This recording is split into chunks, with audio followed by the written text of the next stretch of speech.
Bună, dragilor, și bine ați venit la o nouă citire. De această dată te invit la o citire generală, în cadrul căreia vreau să văd ce mesaj are tarotul pentru tine în acest moment, dar și în viitorul apropiat, din momentul în care vezi această citire. Îți mulțumesc pentru că mă urmărești, îți mulțumesc pentru că mi ești alături. Dacă vrei și tu astfel de analiză, mă găsești oricând cu drag doar pe aplicația de tarot Cristina Zurba, disponibilă atât pe iPhone cât și pe Android. Mare atenție la conturile false care sunt făcute cu numele meu și care vă contactează să vă ceară bani. Mare atenție la așa ceva. Bun, a început citirea. La baza pachetului avem împărăteasa, valetul de bâte, marele preot. Interesant. Deci, văd aici o persoană foarte entuziasmată în legătură cu un contract, cu o relație sau poate un entuziasm mare legat de un examen, legat de abundență.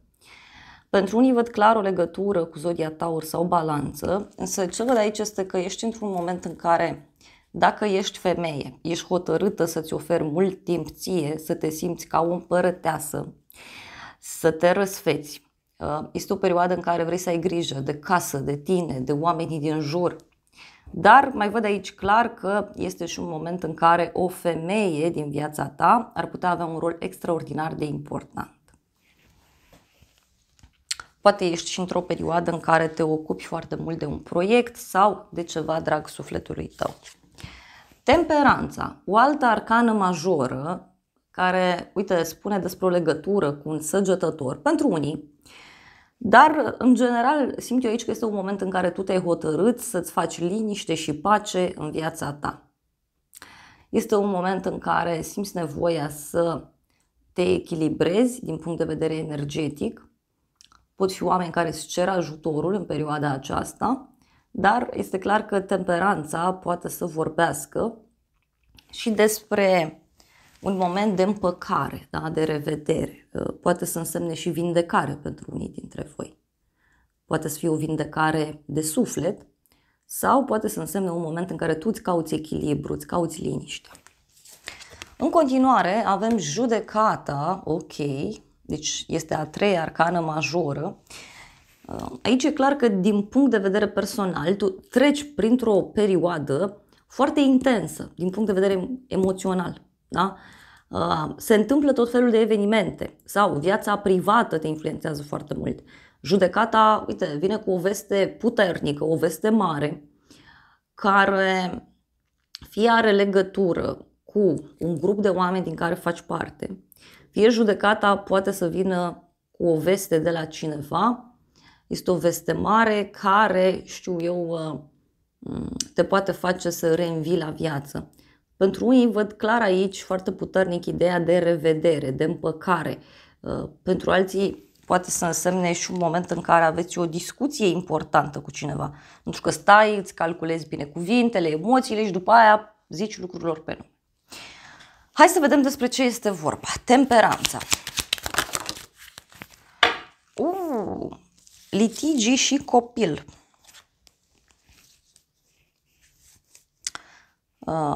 Poate să fie un moment aici în care încerci pe cât posibil să acționezi într-un mod matur și nu copilăresc în legătură cu o situație, dar mai poate să însemne și faptul că văd aici o oarecare luptă, da? Fie este o luptă interioară, fie are legătură cu o persoană care este foarte copilăroasă din fire, este o persoană care este imatură prin modul său de a acționa. Și atunci tu e nevoie să dai dovadă de maturitate. Da? Alții, încercați aici să înțelegeți ceea ce simțiți, încercați să vă găsiți un echilibru. Hai să vedem judecata.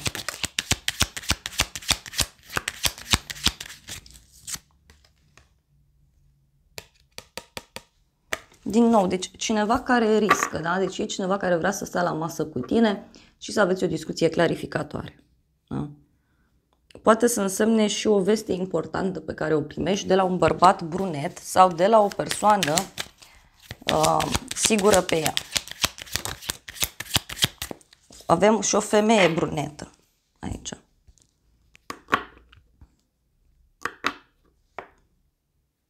o casă la țară, o veste de sfârșit, o revelație importantă. Unii vă puteți revedea cu o prietenă sau cu cineva din familie, da? Deci nu e neapărat de dragoste, atenție. Este o femeie aici care riscă ceva anume.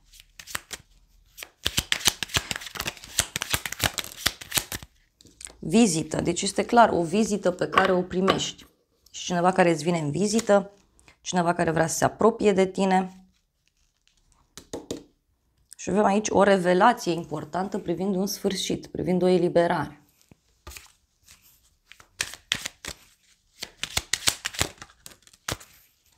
Avem o văduvă sau o femeie care a pierdut ceva la viața sa.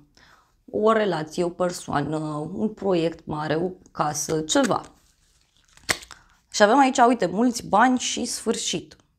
Poate e cineva care vine către tine și îți dă o veste privind o finalizare a unui proiect sau finalizarea unei situații importante din punct de vedere financiar.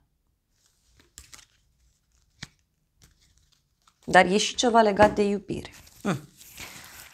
În continuare, avem cavalerul de spade. Deci ești într-un moment în care poate ești mai agitat din punct de vedere financiar sau profesional. Văd o persoană aici puțin impulsivă, sigură pe ea, cineva care exprimă direct așa tot ceea ce gândește.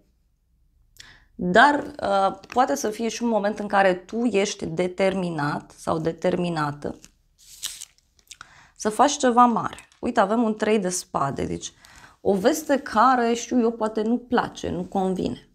Unii puteți să auziți de cineva din jurul vostru că trece printr-un moment puțin complicat.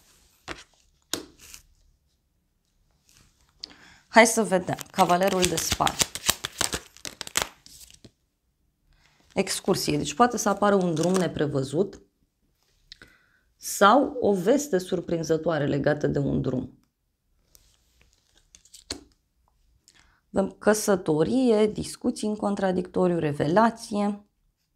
Cineva aici care pleacă undeva la drum. Cineva care vrea să-și ia pauză, să-și ia liber. Avem o prietenă sinceră. Deci, poate este un moment în care ai niște discuții sincere cu o colegă, cu o prietenă, cineva din jurul tău. Persoana asta este foarte determinată să facă un anumit lucru. Poate cineva, uite, care merge la o petrecere undeva, la un eveniment mare. Hai să vedem 3 de spade.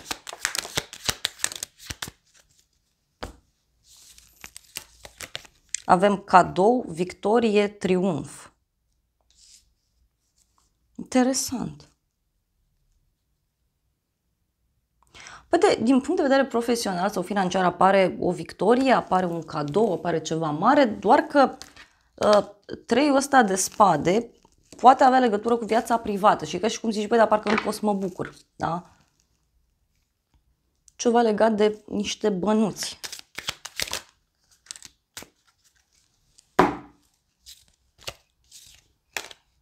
Un impediment, o surpriză și absență. O persoană care are niște piedici aici și parcă nu poate să fie prezentă. Surpriza e cavalerul de bâte și 7 de monede. Surpriza are legătură cu cineva care poate să revină din trecutul tău, dar poate are legătură și cu o persoană foarte entuziasmată, da, care vine către tine și care vrea să reluați o discuție legată de bani, legată de o așteptare mare. Dar mai văd aici că în unele cazuri este și despre o persoană dragă care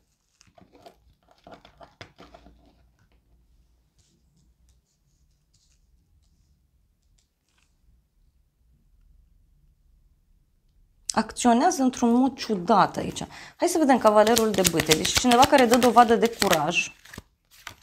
Avem așa, inamicul, o casă la țară.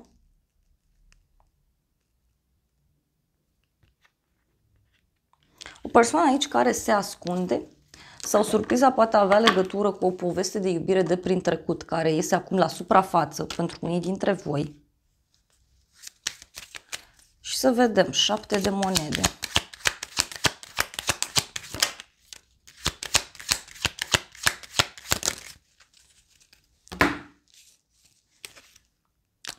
Hoțul, o persoană dulce, o persoană care te admiră și omul legii. Deci surpriza aici eu cred că are legătură cu ceva din trecut, care acum se pune în mișcare.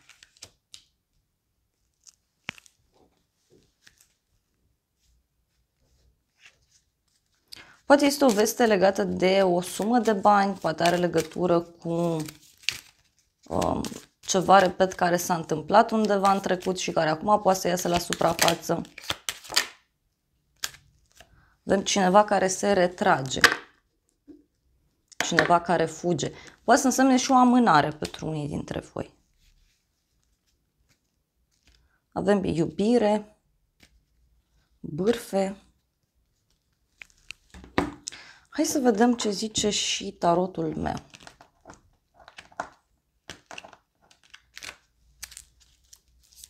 Poate descoperi tu ceva din trecutul unei persoane. Uite, surpriza e că cineva vrea să te revadă.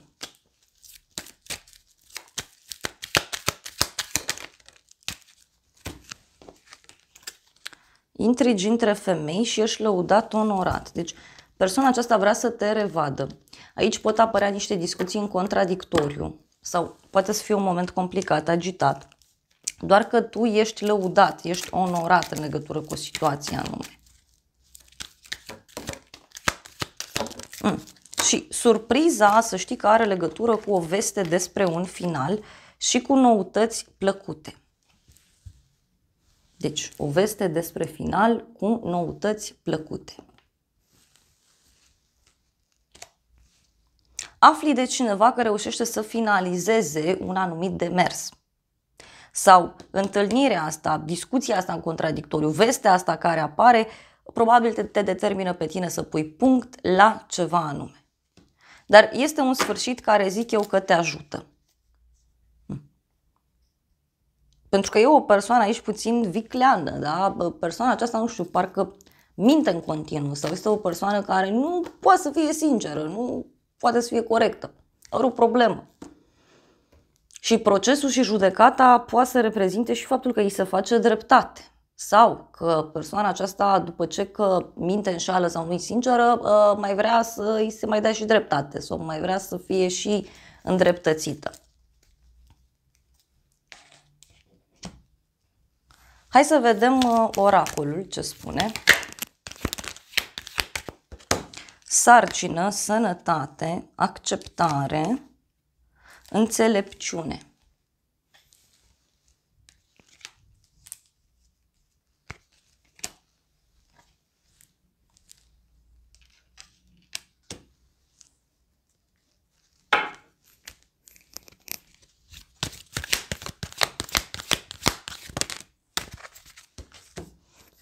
Hai că se clarifică lucrurile. Avem așa, alegere, indecizie, o persoană puternică, o persoană care are multe resurse și avem un dușman. Un dușman. Deci o persoană care are de luat o hotărâre importantă în viața sa, dar poate să reprezinte și cineva care trece prin niște momente complicate din punct de vedere amoros și are de luat o hotărâre și atunci fie vine și își cere un sfat, fie toată povestea aceasta are legătură cu tine. Deci că, repet, ceva din trecut poate ieși la suprafață. Pentru unii este despre o așteptare mare în care cineva este pus. Și uite, acum afli că se rezolvă lucrurile, doar că rezolvarea vine într-un mod foarte complicat, da? Total neașteptat. Hai să vedem ce zice și oracolul ăsta cu surpriza. Avem o regină a întâlnirilor, o femeie care are multe oportunități, un rege de gheață, un șef, un antreprenor și un blocaj. Persoană detașată. Poate surpriza are legătură că tu deodată te detașezi, e ca și cum zici, băi, încă o piatră în drumul meu, încă un blocaj și zici gata, punct, până aici.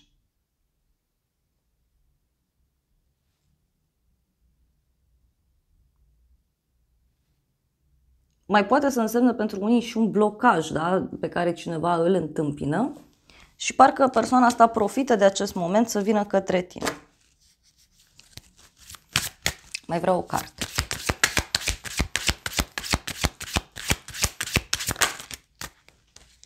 Avem un bărbat tânăr, cineva care conduce sau cineva care face mult sport și avem o persoană spirituală aici.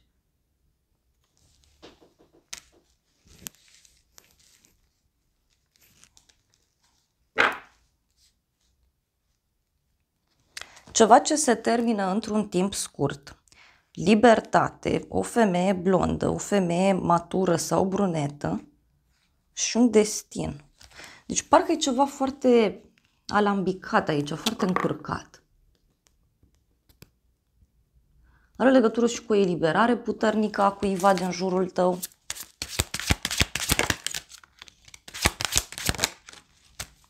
Avem pasiune, chimie și relație serioasă, căsătorie, parteneriat. Eu cred aici că este vorba despre un moment decisiv, pentru că avem și judecata de apoi.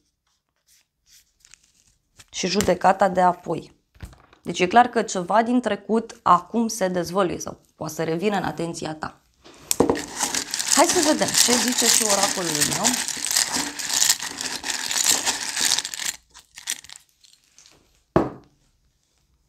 Un bărbat în vârstă, luna octombrie, numărul 10, zodia Balanță, zodia Scorpion,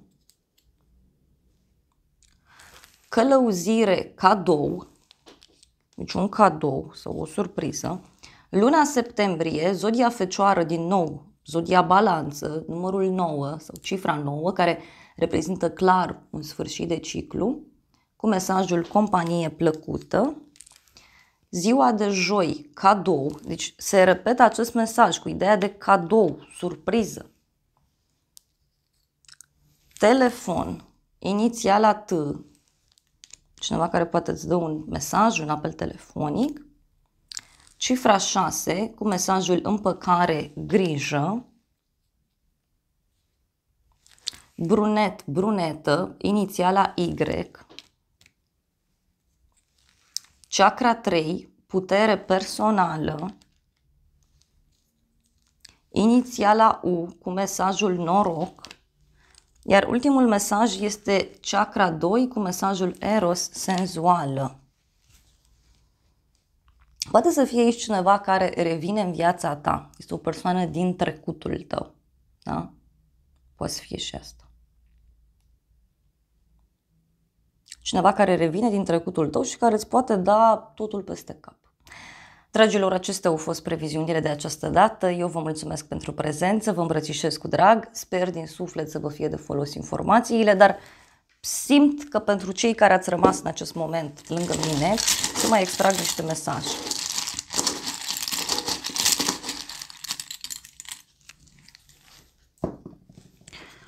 O bucurie mare, luna iulie, cifra 7, zodia Rac, zodia Leu, abundență, zodia Taur, căsătorie, familie, zodia Rac,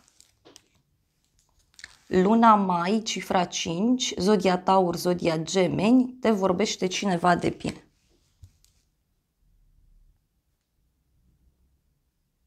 Poate are legătură cu o așteptare mare, repet, care acum se rezolvă, doar că, repet, văd pe cineva care reacționează într-un mod tare, tare ciudat. Atât, dragilor, acestea au fost previziunile de această dată. Eu vă mulțumesc pentru prezență, vă îmbrățișez cu drag, sper din suflet să fie de folos informațiile și să ne revedem cu bine și data viitoare. Eu vă doresc să aveți parte de o zi sau de o seară cât mai frumoasă.